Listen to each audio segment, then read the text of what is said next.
Assalamualaikum warahmatullahi wabarakatuh. Bismillahirrahmanirrahim. Bismillah, alhamdulillah. Wassalatu wassalamu ala rasulillah Sayyidina Muhammad ibn Abdillah wa ala alihi wa ashabihi wa azwajihi wa dhurriyyatihi wa ahli baitihi wa man tabi'ahum bi ihsan ila yaumil qiyamah. Para alim, para ulama, para kiai, para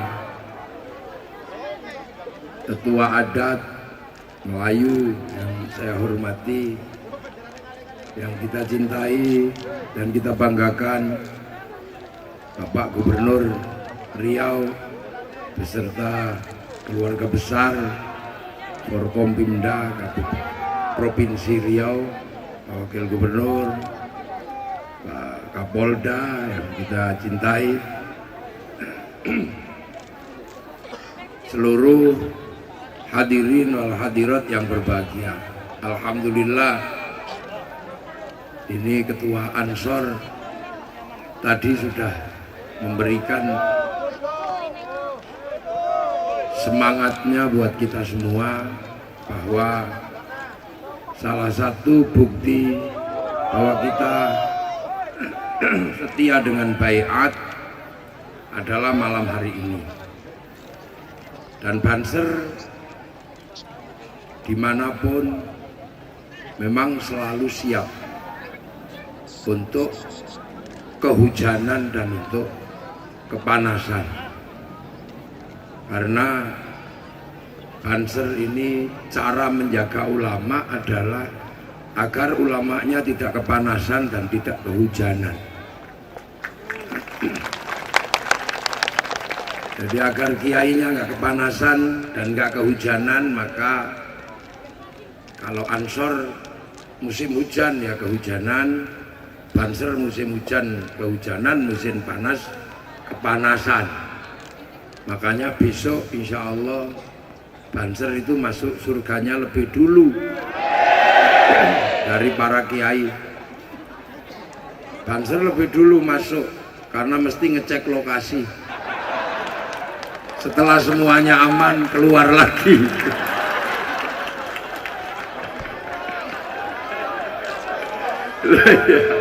Jadi Banser kecuali kalau dipanggil lagi sama kiainya suruh mijiti, baru masuk lagi. Jadi itu sudah, Mas. Jadi makanya kalau acara maulid, acara apapun yang kehujanan ya Banser, yang kepanasan ya Banser. Itu dari dulu. Jadi makanya kalau ada kehujanan gini nggak ada masalah buat Banser. Apalagi kita ini sedang memperingati kelahiran Nabi Agung Muhammad Sallallahu Alaihi Wasallam. Jadi ini Nabi yang kita peringati, ini kelasnya Nabi. Batas teritorinya berbeda dengan bupati. Kalau bupati batas teritorinya antar kabupaten. Kalau gubernur batas teritorinya antar provinsi. Kalau presiden batas teritorinya antar negara. Tapi karena ini Nabi, tidak ada batas teritori. Yang ada adalah rahmatan lil alamin, menjadi rahmat seluruh sekalian alam. Kenapa? Karena tugas utama Nabi itu satu. Apa? Menyelamatkan manusia selamat kembali kepada asalnya. Jadi setiap Nabi itu tugasnya satu, menyelamatkan manusia agar selamat kembali ke kampung asalnya. Makanya Nabi Muhammad ini bukan Nabi satu-satunya. Ini Nabi terakhir, Rasul terakhir yang mengingatkan kepada manusia agar manusia nggak lupa kalau manusia itu pulang kembali ke hadapan Allah. Karena manusia ini aslinya bukan di Riau, aslinya bukan di bumi, aslinya adalah dari langit. Jadi dari galaksi yang dimana galaksi ketujuh, di situ ada manusia. Berkawan tetanggaan sama iblis, bertetangga sama malaikat, itu manusia. Terus diturunkan ke sini, ke kampung halaman yang bukan halaman manusia, ke kampung halamannya sapi. Bumi ini kampung halamannya sapi, kampung halamannya kambing, kampung halamannya babi, kampung halamannya apa ya, makhluk-makhluk yang ada gajah, singa, itu kampung asli sini. Kalau manusia bukan, manusia penduduk langit, turun ke sini sebagai alien. Jadi manusia ini alien yang sesungguhnya, Pak Gubernur, Pak Kapolda. Jadi ini alien, ini pendatang langit. Makanya karena pendatang, manusia ini walaupun kekuatannya kayak apa, kalau baru lahir menyesuaikan dirinya agak lama, karena bukan penduduk asli. Kalau mentok penduduk asli, begitu lahir dia langsung berenang. Kucing begitu lahir langsung bisa makan. Sapi cukup 3 hari bisa makan. Tapi kalau manusia menyesuaikan dirinya lama, sampai 9 bulan baru belajar jalan. Karena bukan penduduk asli sini. Tapi karena sifatnya adalah sifat pemimpin yang turun, maka walaupun kecilnya paling lemah, begitu besar paling rakus luar biasa. Kecil dikasih minum susu, itu kalau banter dikit melet-melet keselak. Tapi kalau udah gede, apa aja masuk. Air putih masuk, bir masuk, apa saja masuk. Ini manusia. Kecil dikasih makan pisang, berat dikit melet-melet. Kalau sudah gede, apa saja masuk. Aspal masuk.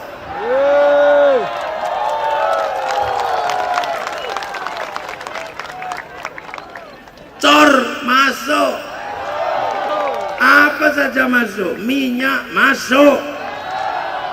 Itu manusia. Dari bau yang paling harum dicium-cium, bau yang paling busuk dicium-cium. Makanya kadang ujung kuku sudah bernanah diutek-utek dicium juga. Itu manusia. Mau ini kecilnya memang lemah, tapi kalau udah gede luar biasa. Makanya di mana manusia datang, yang lain pasti menyingkir. Hutan dijaga harimau. Puluhan tahun hutan Sumatera tidak ada masalah dijaga harimau. Begitu manusia masuk, hutan habis. Oh, itu. Sekian puluh tahun gunung dijaga oleh terenggiling, oleh king cobra, tetap utuh, nggak pernah habis. Begitu manusia masuk gunung, gunungnya habis. Wih, ini rakusnya luar biasa ini. Ini manusia luar biasa, walaupun tangannya kecil tapi habisin apa saja. Ikan yang pandai berenang, begitu manusia datang habis. Walaupun manusia nggak punya sirip dan nggak bisa berenang, disetrum, dijaring, dipotas, dipancing, habis. Kalau nggak diuruk kolamnya, habis. Manusia. Wah, ini manusia. Itu angkasa yang demikian hebat kelihatannya, dibikinkan pesawat lewat. Lautan yang gelombangnya demikian gede, bikinkan kapal lewat. Burung yang pandai berenang kedapatan manusia, habis. Ditembak, dipulut, dijaring, bahkan masih bertelur, diambil telurnya. Manusia ini hebat. Makanya jangan sampai lupa, rakusnya manusia ini suatu saat pasti akan mendapatkan tanggung jawabnya kembali. Maka diingatkan. Lah makanya Nabi itu banyak mengingatkan. Diingatkan oleh Nabi Adam, masih satu keluarga. Diingatkan oleh Nabi Idris, sudah beranak pinak tapi nggak percaya. Diingatkan Nabi Nuh, anaknya sudah melawan, nggak mau percaya, namanya Kan'an. Diingetin sama Nabi Hud dan Nabi Soleh, nggak percaya. Sampai diingatkan kepada oleh Nabi Ibrahim karena sudah semakin parah manusia, sudah mengaku Tuhan, mengaku Allah namanya apa? Namanya Namrud, ngaku sebagai Tuhan. Jadi orang dulu sudah keren, ngaku sebagai Tuhan. Orang sekarang kalah keren, ngaku sebagai malaikat, kalah. Lia Eden itu ngaku sebagai malaikat Jibril, kalah keren dia, masih kalah keren sama Namrud. Namrud sudah ngaku sebagai Allah, dia cuma ngaku sebagai malaikat Jibril. Akhirnya ditangkap polisi. Akhirnya polisi Indonesia paling hebat, terkenal sedunia karena bisa nangkep malaikat Jibril. Lihat itu, ya hebat itu. Makanya terus akhirnya Nabi Ibrahim meletakkan dasar-dasar agar manusia tidak kehilangan jejak, bahwa manusia akan kembali kepada Allah. Makanya Nabi Ibrahim mengingatkan kembali. Tapi cara Nabi Ibrahim ini aneh. Cara Nabi Ibrahim selain mengingatkan dengan kata-kata, Nabi Ibrahim mengingatkan dengan mencari jejak manusia penyembah Allah. Selain mengingatkan dengan kata-kata, Nabi Ibrahim mengingatkan dengan mencari jejak manusia yang menyembah Allah. Makanya Nabi Ibrahim berjalan mencari di mana jejak manusia menyembah Allah agar manusia tidak lupa. Akhirnya membawa anaknya, membawa istrinya perjalanan mencari jejak itu. Ketemulah jejak itu di sebuah lembah yang dikenal dengan sebutan Makkah. Di situ ada jejak, ada bekas pertama kali orang menyembah Allah. Maka jejak itu ditata kembali oleh Nabi Ibrahim. Jejak itu yang akhirnya disebut inna awwala baiti wudi'a lin-nasi lalladzi bi Bakkah mubarakah, yang akhirnya kemudian disebut Ka'bah. Itu adalah jejak pertama kali orang menyembah Allah, jejaknya Nabi Adam alaihi salam. Makanya kemudian Nabi Ibrahim berdoa agar manusia punya bekas-bekasnya dan gak hilang. Akhirnya berdoa, Rabbana inni askantu min dzurriyyati biwadin ghairi dzi zar'in 'inda baitikal muharram. Rabbana liyuqimus sholata faj'al afidatan minan nasi tahwi ilaihim warzuqhum minats tsamarati la'allahum yashkurun. Ya Allah, tak titipkan anak cucuku besok generasi ke depan di tempat gersang yang nggak ada apa-apa, tapi di sini tempat baitikal muharram. Mohon mau sholat mudah-mudahan dan dicintai orang dan mendapatkan rezeki buah-buahan. Tempat berdoanya Nabi Ibrahim itu biar tidak dilupakan sama manusia berikutnya, ditandai dan disebut dengan makom Ibrahim. Jejaknya masih ada. Bekasnya Nabi Ismail ditandai dengan namanya Khijir Ismail. Bekasnya Siti Hajar mencari air biar nggak lupa bahwa manusia punya sejarah dan peninggalan, ditandai dengan Sofa Marwah. Semenjak itulah manusia punya tempat awal menyembah Allah, dan dari situ kemudian Nabi Ibrahim mendapatkan barokah, punya anak yang diangkat jadi nabi-nabinya Allah. Dari situlah Nabi Ibrahim punya anak dua, yang satu Ishak, yang satu Ismail.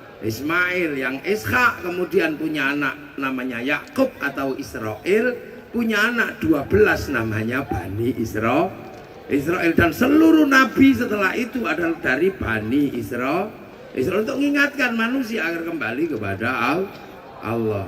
Nah, sampai di zaman Nabi Isa, orang akhirnya kemudian tahu bahwa nabi itu semuanya dari Bani Israel. Akan tetapi karena zaman sudah akhir, nabi sudah terakhir, sudah paling terakhir, dikembalikan lagi kepada jejak awal. Maka dikembalikan lagi bukan di Palestina keturunan Bani Israel, tapi dikembalikan kepada titik awal di Makkah. Nah, itulah maka kemudian nabi terakhir dari Arab. Laqad ja'akum rasulun min anfusikum, dari bangsa kalian, bangsa Arab. Kenapa? Karena disitulah titik awal manusia menyembah Allah. Makanya kalau ada pertanyaan, kenapa Nabi Muhammad lahirnya kok tidak di Riau? Kenapa Nabi Muhammad lahirnya tidak di Kampar? Tapi kenapa Nabi Muhammad lahirnya di Makkah? Karena manusia akan dikembalikan kembali ke titik awal di mana manusia menyembah Allah Subhanahu wa ta'ala. Makanya Nabi lahir di Makkah, dan baru pertama kalinya ada Nabi kok orang Arab. Makanya orang Arab nggak percaya ada orang Arab kok jadi Nabi. Orang Bani Israel yang nggak percaya Nabi kok bukan Bani Israel. Makanya Nabi di Arab ya ditolak, oleh Bani Israel ya ditolak. Yang Arab nggak pernah ada sejarah Nabi dari Arab. Yang Bani Israel meyakini nggak mungkin Nabi kok Bani Israel.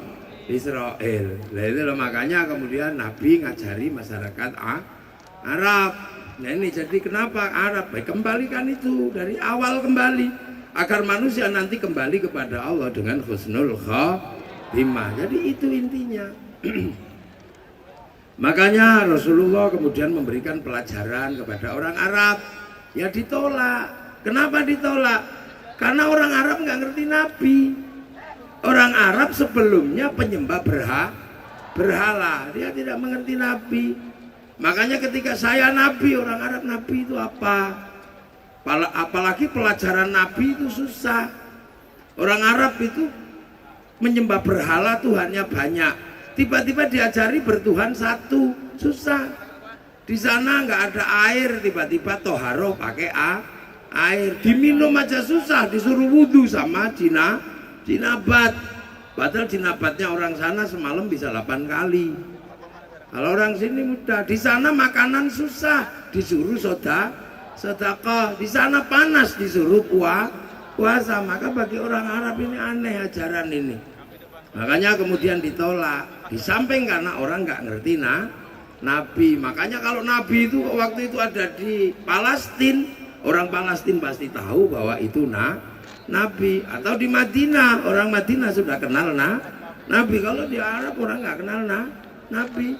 Sama dengan orang Riau, kenal kiai. Makanya kalau ketika saya datang ke sini nggak perlu khawatir, orang Riau sudah kenal kiai. Saya datang pasti disambut-sambut, minta salaman, kes gitu apa. Tapi berbeda dengan di pedalaman Irian misalnya, yang tidak pernah mengerti tentang kiai. Mungkin saya datang didiamin biasa aja karena mereka nggak ngerti kiai. Dan bentuk kayak saya mungkin malah dituduh tim pemburu babi. Lah ini sosiologi pengetahuannya nggak nyambung. Makanya Rasulullah ya di situ. Akhirnya Rasulullah yang ngajarin masyarakat di Mekah. Nah makanya yang beriman pertama kali ya orang Mekah. Karena Rasulullah orang Mekah. Orang Arab yang pertama kali ketemu Rasulullah ya orang Arab. Makanya sahabat itu semuanya orang Arab karena hidup bersama Nabi di Arab. Makanya nggak ada sahabat kok namanya Joni, itu enggak ada. Sahabat kok Lugito gitu enggak ada. Sahabat itu ya Abu Bakar, Umar, Utsman, Ali karena orang Arab. Nah, setelah itu Rasulullah meninggal. Nah, ketika Rasulullah meninggal, setelah itu kemudian karena ajarannya cukup terkenal dan bagus, semua orang pengen belajar lah. Ketika belajar kepada Rasulullah, sudah Rasulullah nggak ada, cuman ketemu sama sahabatnya Rasulullah. Nah maka orang yang mengikuti Rasulullah tapi nggak ketemu Rasul, cuman ketemu sahabat, ini yang disebut tabi'in, pengikut. Terus kemudian sahabat meninggal, orang ingin ikut Rasulullah, nggak ketemu Rasul, nggak ketemu sahabat, ketemunya tabi'in. Orang ini yang disebut pengikutnya pengikut. Setelah itu orang mau belajar ke Rasul, nggak ketemu sahabat, nggak ketemu tabi'in, ketemunya tabi'in. Orang ini disebut tabi'in, pengikut lah. Kalau orang Riau apa namanya? Ya sudah tabi'ut panjang. Ansor Banser ini sudah tabi'ut panjang sekali. Karena Nahdlatul Ulama sudah menjadi pengikutnya Kiai Hasyim, belajar Islam kepada Kiai Hasyim Asy'ari, guru murid-muridnya.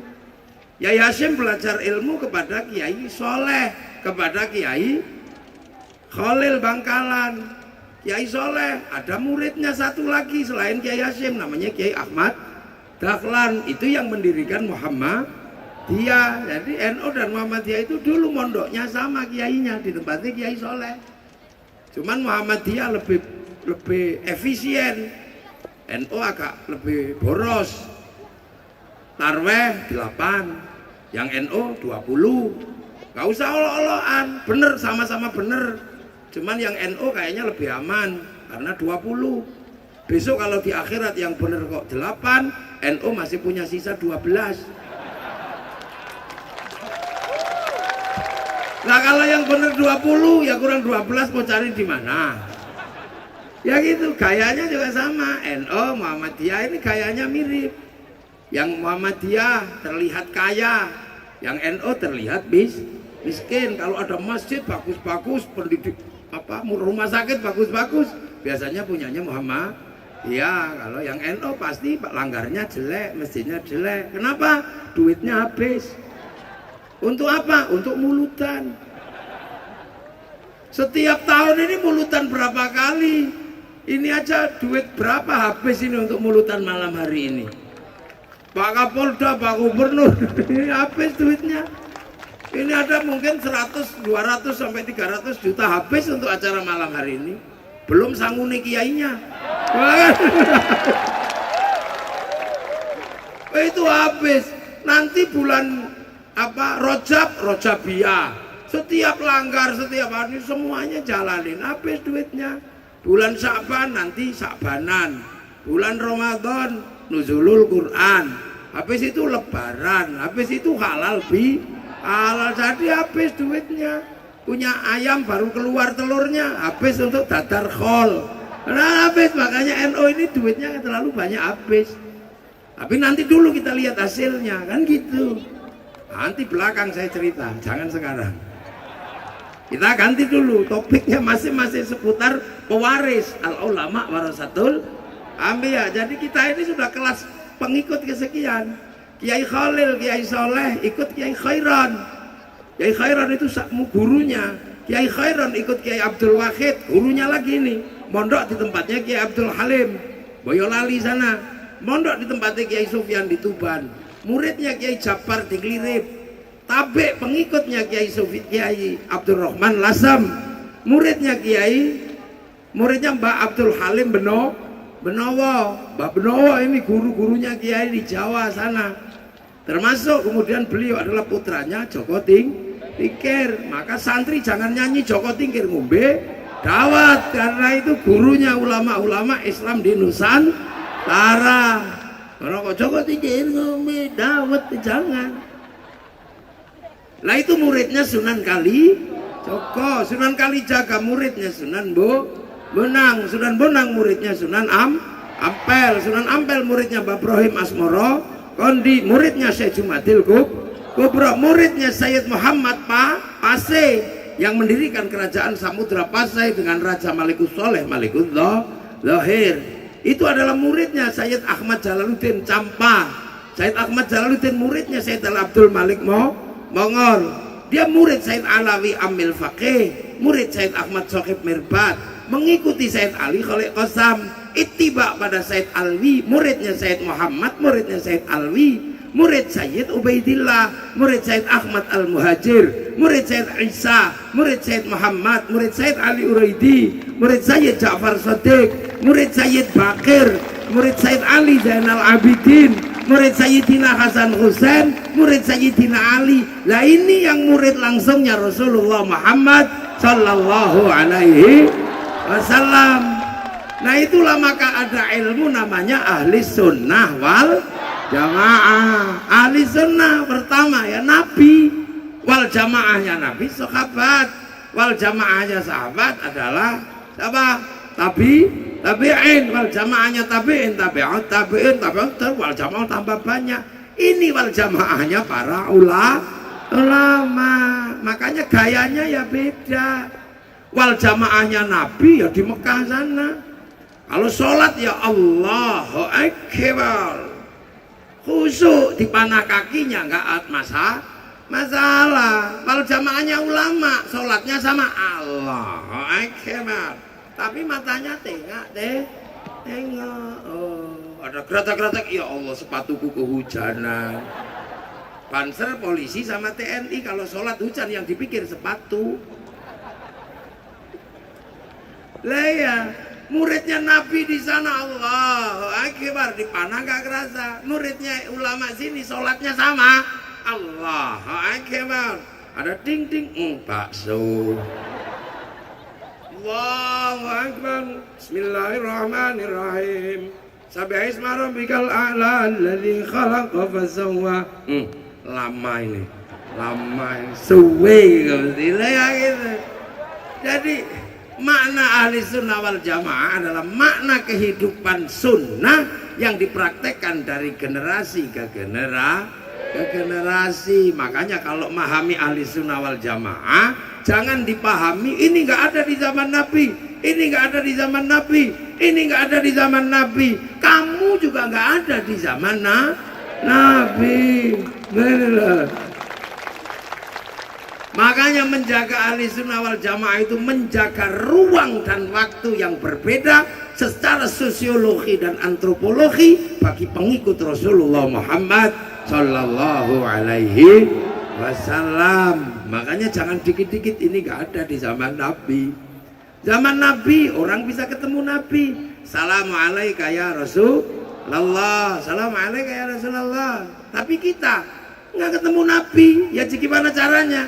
Ya sholawatan, muji-muji Nabi karena jauh nggak ketemu. Makanya di zaman Nabi ada cerita sahabat yang nggak pernah ketemu Nabi dari jauh datang, ya Rasul, apa? Aku kangen. Kok kangen? Iya, lama nggak ketemu engkau ya Rasul. Sahabatku namanya Sauban, nggak ketemu engkau selama seminggu, turun 3 kilo. Nah terus kamu gimana? Aku rindu ya Rasul, tempatku jauh, makanya aku kangen sama engkau. Dalam kerinduanku aku nyusun puisi cinta ya Rasul. Saya juga ya Rasul. Dua orang bilang, iya. Lah mana punyamu? Saya dulu ya Rasul ya, tak sampaikan puisi cintaku untukmu. Ya sudah, silahkan. Yang satu, Assalamualaikum, Assalamualaikum Zainal Anbiya'i, Assalamualaikum. Yang satu, gantian aku, anta Samsun, anta Badrun, anta Nurun, fauqa nur. Nabi udah terima kasih. Orang itu dikasih selimutnya Nabi, ya udah nih ambil. Saking senengnya dia lari sambil dikibar-kibarkan. Akhirnya dikejar sama sahabat yang dekat dengan Nabi. Kamu nyuri ya? Enggak.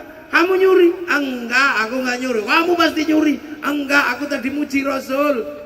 Terus aku dikasih ini selimutnya Nabi. Masa Nabi enggak marah? Enggak. Kalau kamu enggak percaya, besok yuk sekampung datang ke tempat Nabi. Terus kita muji-muji, pasti Nabi enggak marah. Ya udah janjian, awas nanti kalau dimarah ya. Akhirnya minggu depan ada orang sekampung datang ke tempat Nabi. Akhirnya apa? Muji-muji Nabi, Assalamualaikum. Tapi di antara rombongan ada yang bawa duf atau bawa kendang, tang tung tung, tang tung tung, tang tung tung, tang tung. Rame sahabat Ali masuk, tenang. Sahabat Utsman ikut. Tiba-tiba lagi rame-rame sahabat Umar datang marah. Apa ini tang tung bikin pusing. Akhirnya kendangnya dibanting sama Sayyidina Umar. Nggak ada yang berani nolak. Oh Sayyidina Umar, siapa yang berani? Akhirnya semua diem gini. Makanya ada beberapa ulama yang mengatakan sholawatan pakai musik tidak boleh loh. Makanya hati-hati sampean yang terbangan apa? Sayyidina Umar ngelarang. Dasarnya apa sampean ikut-ikutan terbangan? Nggak boleh. Ayo, mau ngelawan, yo. Bener nggak boleh. Sayyidina Umar karena banting terbang. Maka kuburannya Sayyidina Umar di kuping sama Sayyidina Ali. Kuburannya di kuping. Nah Sayyidina Ali mendengar malaikat datang. Assalamualaikum. Salam. Siapa itu? Mungkar Nakir ya Umar. Ada apa? Mau nanya. Nanya apa? Marrobuka. Ya Allah. Apalagi? Udah nggak jadi itu aja. Nggak ada yang ditakuti Sayyidina Umar. Ya Sayyidina Umar hanya takut Allah, Rasulullah dan istrinya. Cuman itu aja.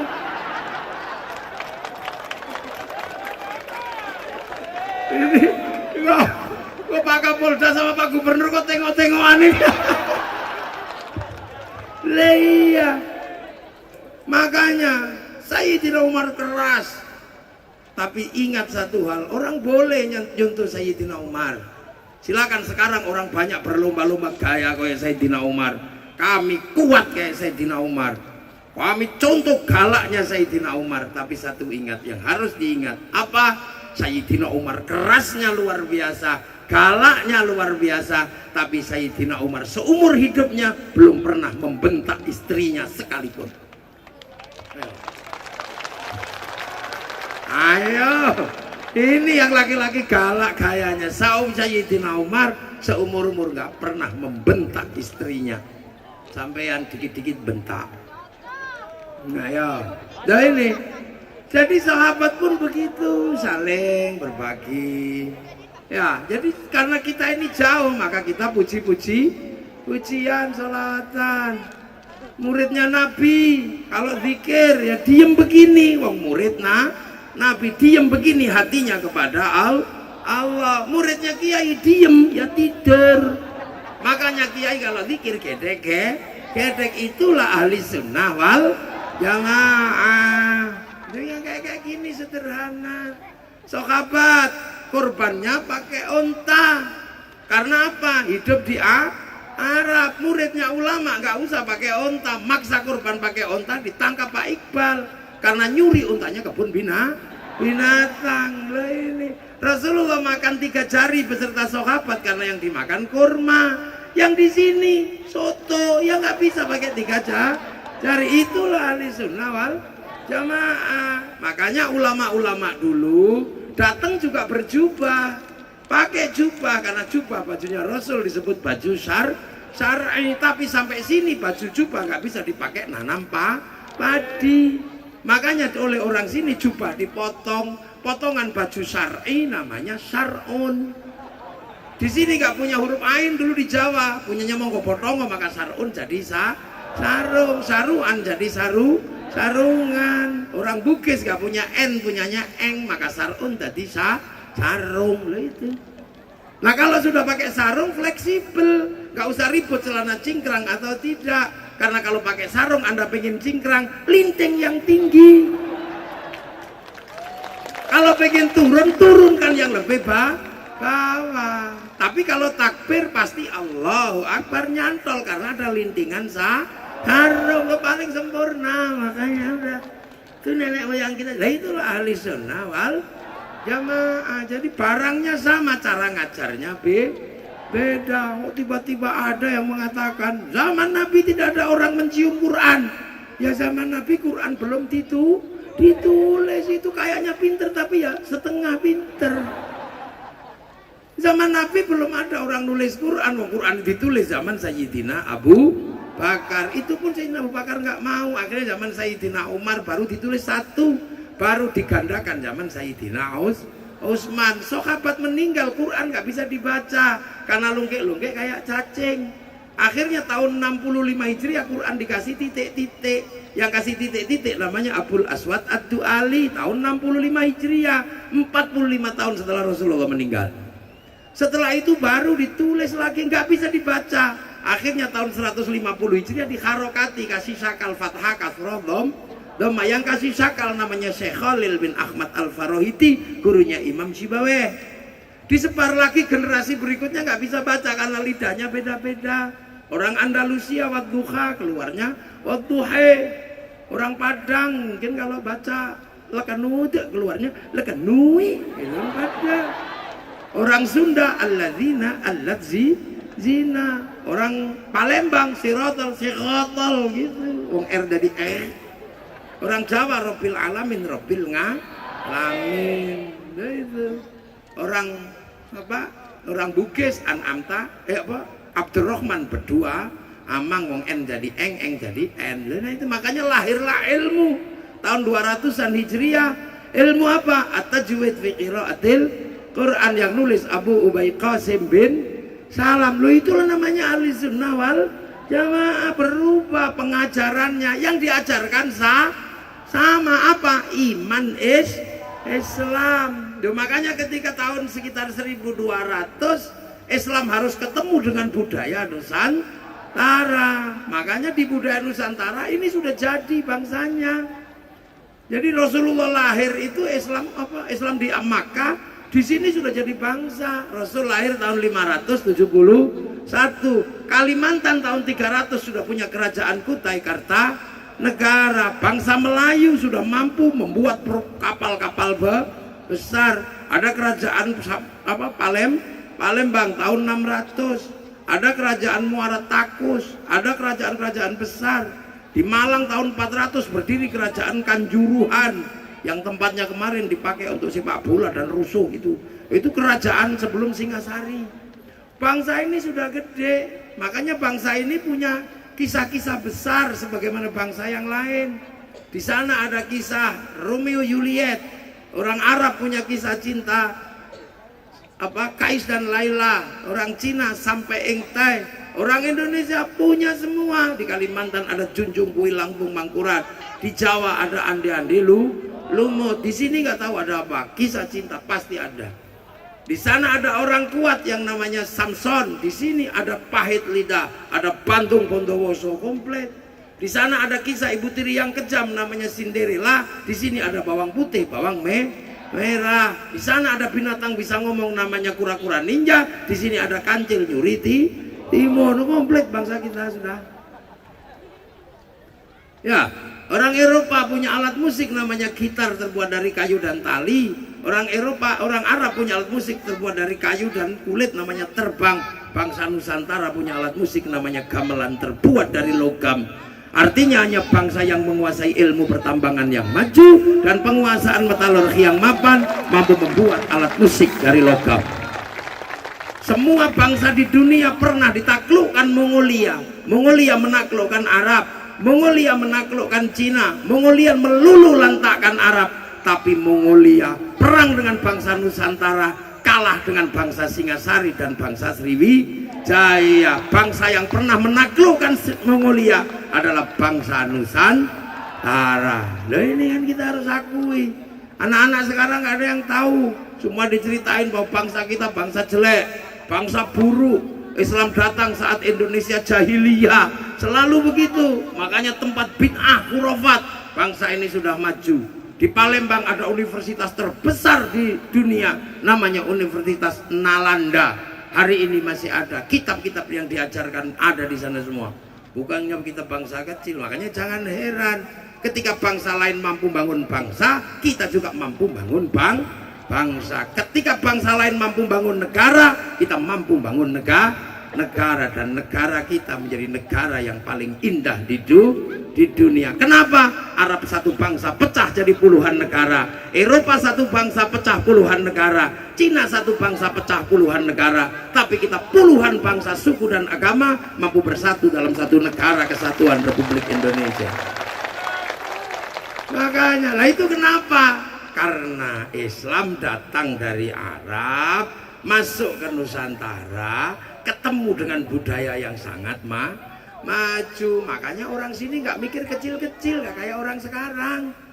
Dulu pembawa Islam pikirannya gede, yang kecil-kecil udah diselesaikan oleh akhlak bangsa Nusantara. Kenapa para pembawa Islam nggak bercerita tentang surga yang banyak airnya? Karena Riau pusatnya air. Kenapa waktu pengislaman gak banyak cerita tentang buah-buahan? Indonesia pusat buah-buahan, mulai dari kesemek, mulai dari duren, apel, manggis, sampai di sawah-sawah ciplukan juga banyak. Kenapa tidak diceritakan surga itu perempuannya banyak, bidadarinya banyak? Nanti kalau kamu masuk surga dapat perempuan yang banyak. Kenapa nggak banyak cerita itu? Karena di Indonesia punya perempuan satu, pusingnya luar biasa. Lah kenapa? Karena perempuan di Arab nurut sama laki-laki, karena hampir seluruh survival kehidupannya oleh laki-laki, perang laki-laki, cari makan laki-laki, berburu laki-laki. Tapi di sini hampir semua pekerjaan malah perempuan, ngurus bebek perempuan, metik kopi perempuan, ngeringin ikan perempuan. Jadi perempuan di sini mandiri dan independen. independen, ditinggal laki-laki tetap hidup. Karena pekerjaan bisa diselesaikan sama perempuan. Makanya perempuan di sini galak. Nah itu. Loh makanya yang dilakukan oleh para pembawa Islam besar-besar, ceritanya gede-gede. Karena yang ketemu dengan budaya besar. Makanya yang dipikir pertama kali adalah bagaimana bangsa ini tetap ada, tetap rukun. Yang sebelumnya sudah mengenal Bhinneka Tunggal Ika. Makanya kemudian para pembawa Islam ini ya, yang kelasnya adalah kelas orang hebat. Karena di sini adalah agamanya Hindu. Agama Hindu yang boleh ngomong agama hanya para Brahmana. Kesatria raja nggak boleh ngomong agama. Wesya pegawai nggak boleh ngomong agama. Petani pedagang sekaya apapun dia sudra nggak boleh ngomong agama. Makanya kalau ada cerita Islam disebarkan oleh saudagar itu bohong, karena saudagar itu sudra dan orang Hindu tidak menerima sudra sebagai yang ngomong agama. Makanya yang bisa ngimbangi para Brahmana adalah para wali. Konsep wali inilah yang sebenarnya mengimbangi Brahmana. Makanya para wali yang dilihat gede-gede, bagaimana Indonesia ini tetap kepada yang ada tapi beralih kepada kiblat Rasulullah. Makanya sudah nggak usah susah-susah.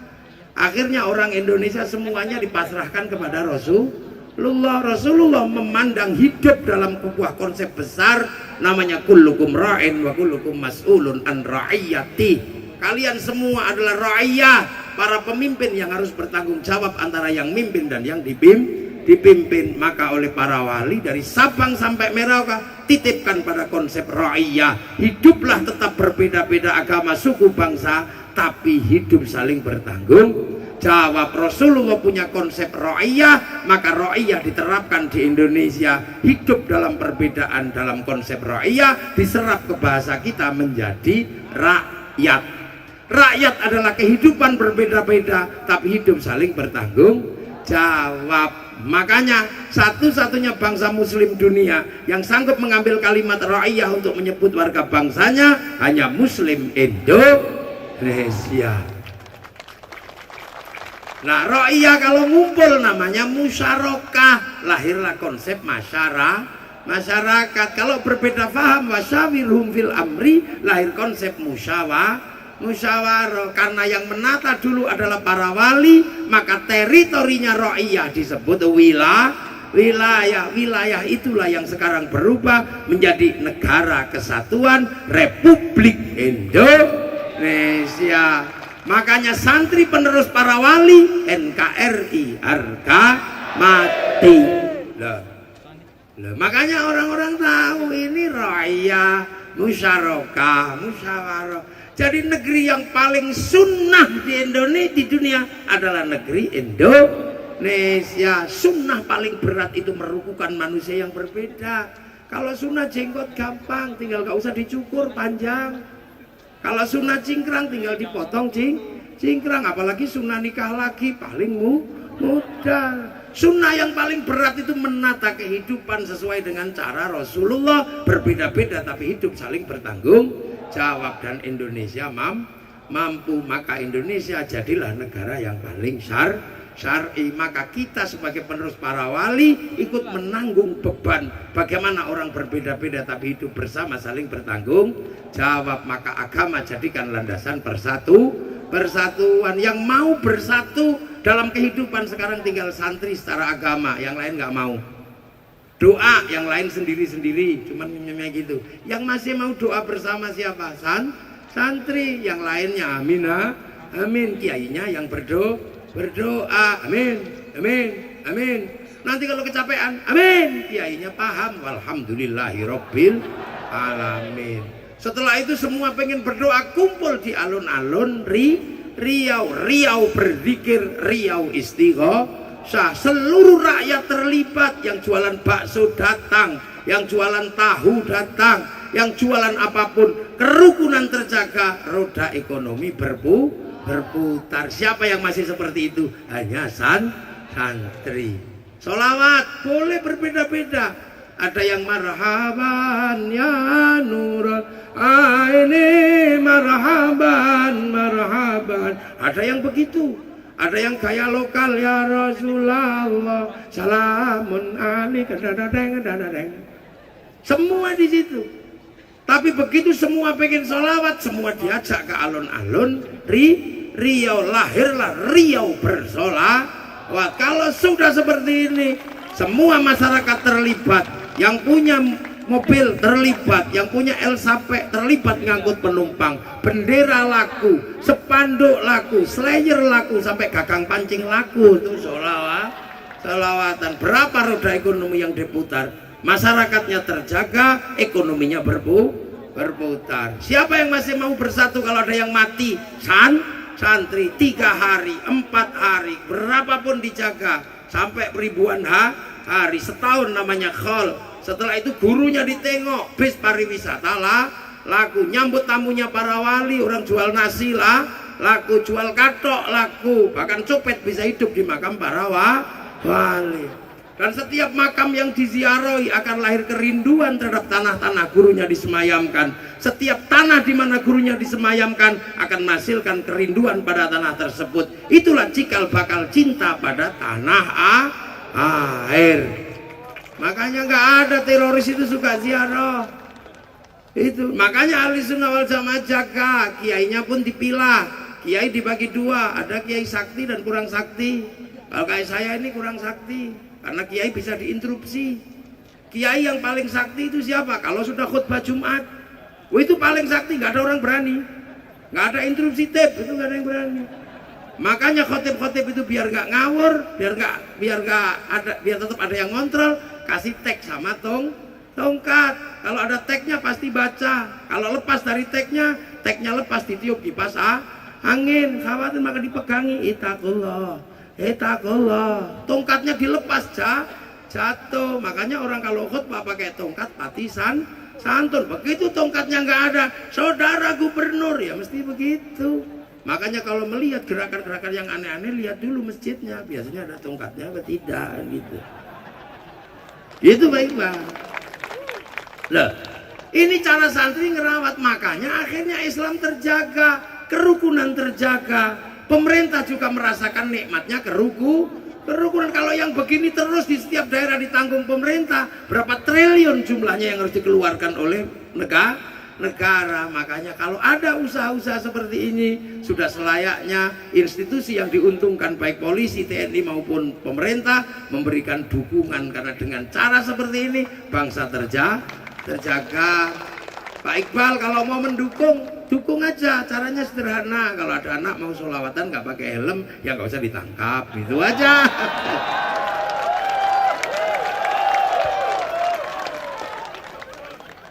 Loh, akhirnya terjaga seperti ini. Hasilnya apa?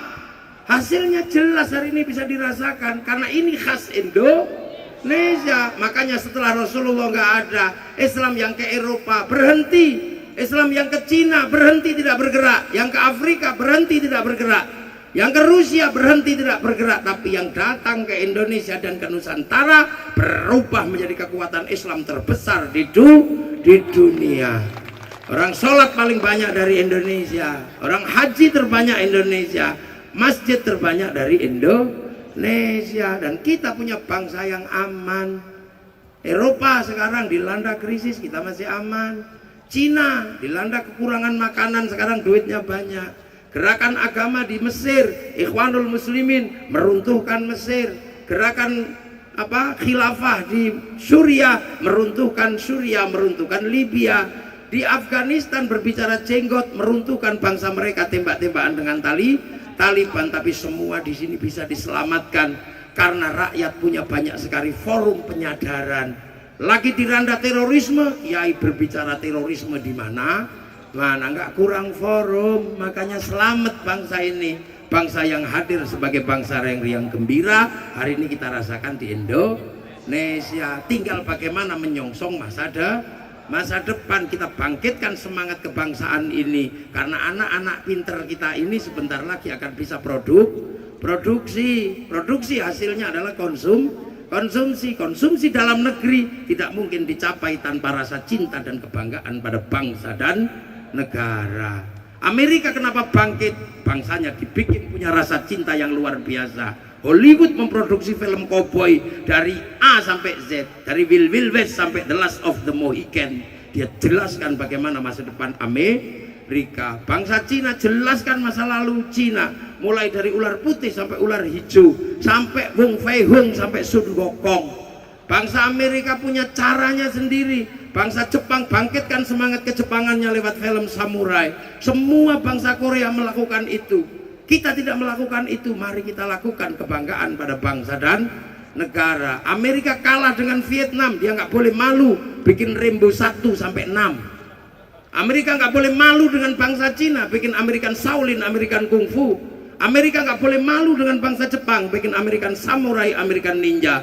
Bahkan samurai terakhir adalah bangsa Amerika dalam film The Last Samurai dengan tokohnya Tom Cruise. Dari mana? Dipikir kiai gak ngerti.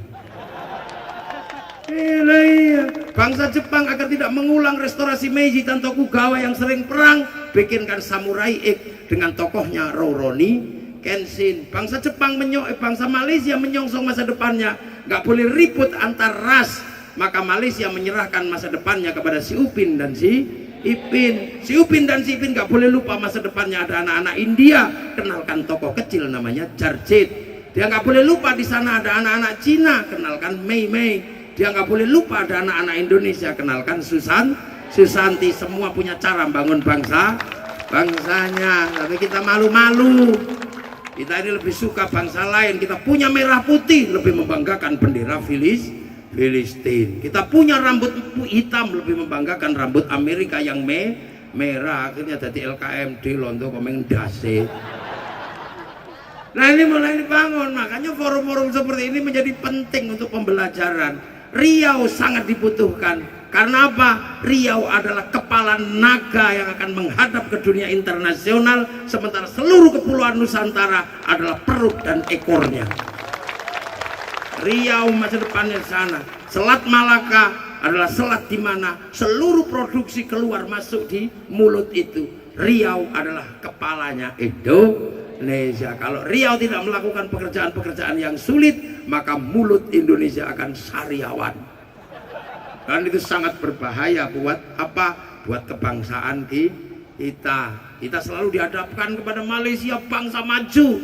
Malaysia lebih maju dari Indonesia. Tapi Anda ingat 6 bulan yang lalu, belum sampai 3 bulan yang lalu, bangsa Indonesia datang ke Malaysia dipimpin Sri Mulyani. Ternyata Malaysia nggak bisa bayar utang 250 triliun kepada Indonesia. Ayo, jangan dikira. Ini besok IKN pindah 1 jam lebih cepat daripada Singapura dan Malaysia. Sekarang Singapura dan Malaysia 1 jam lebih awal dari jam Jakarta. Artinya bursa efeknya buka 1 jam lebih awal daripada bursa Jakarta. Cara menghindarinya turun ke kawasan timur. Kita akan lebih maju setengah jam daripada jam Singapura dan Malaysia. Ini kerjaan besar.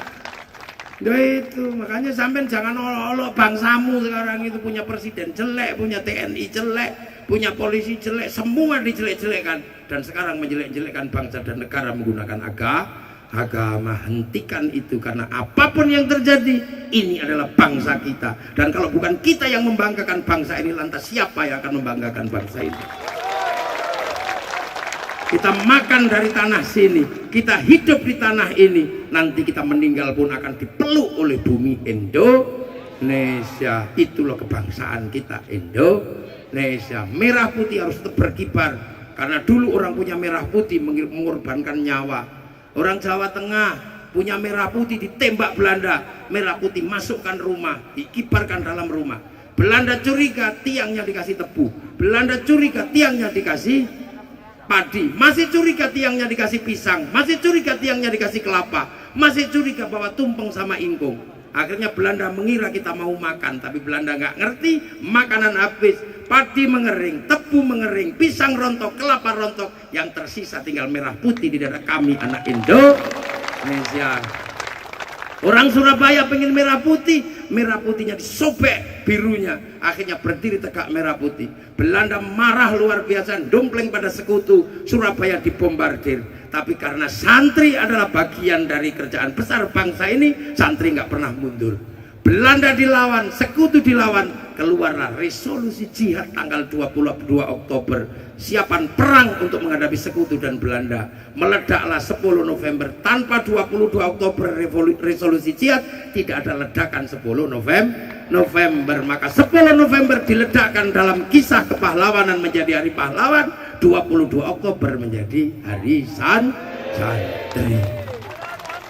Itu menjadi hari santri. Nah sekarang 28 Oktober, kisah Sumpah Pemuda, bersatu dalam satu nusa, satu bangsa, satu bahasa, persatuan dalam perbedaan, ditopang oleh konsep ra'iyahnya Rasulullah menjadi sebuah persatuan dan kesatuan rakyat Indonesia. Komplit bangsa ini.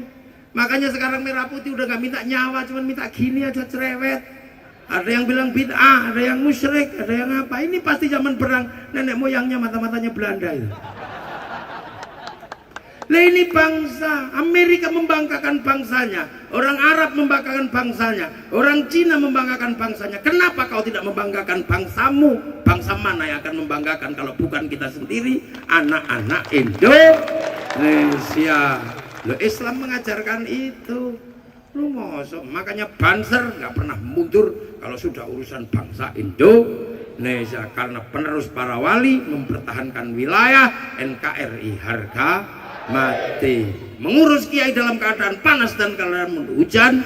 Maka kalau sekarang dalam keadaan hujan, Banser tidak bergeming selangkah pun, tetap berada di tengah para ulama, di tengah para pemimpin Indonesia, akan terus menyongsong masa depan bangsanya. Demi apa? Demi anak cucu kita ke depan harus merasakan indahnya memiliki Indonesia seperti kita merasakan indahnya memiliki Indonesia. Assalamualaikum warahmatullahi wabarakatuh.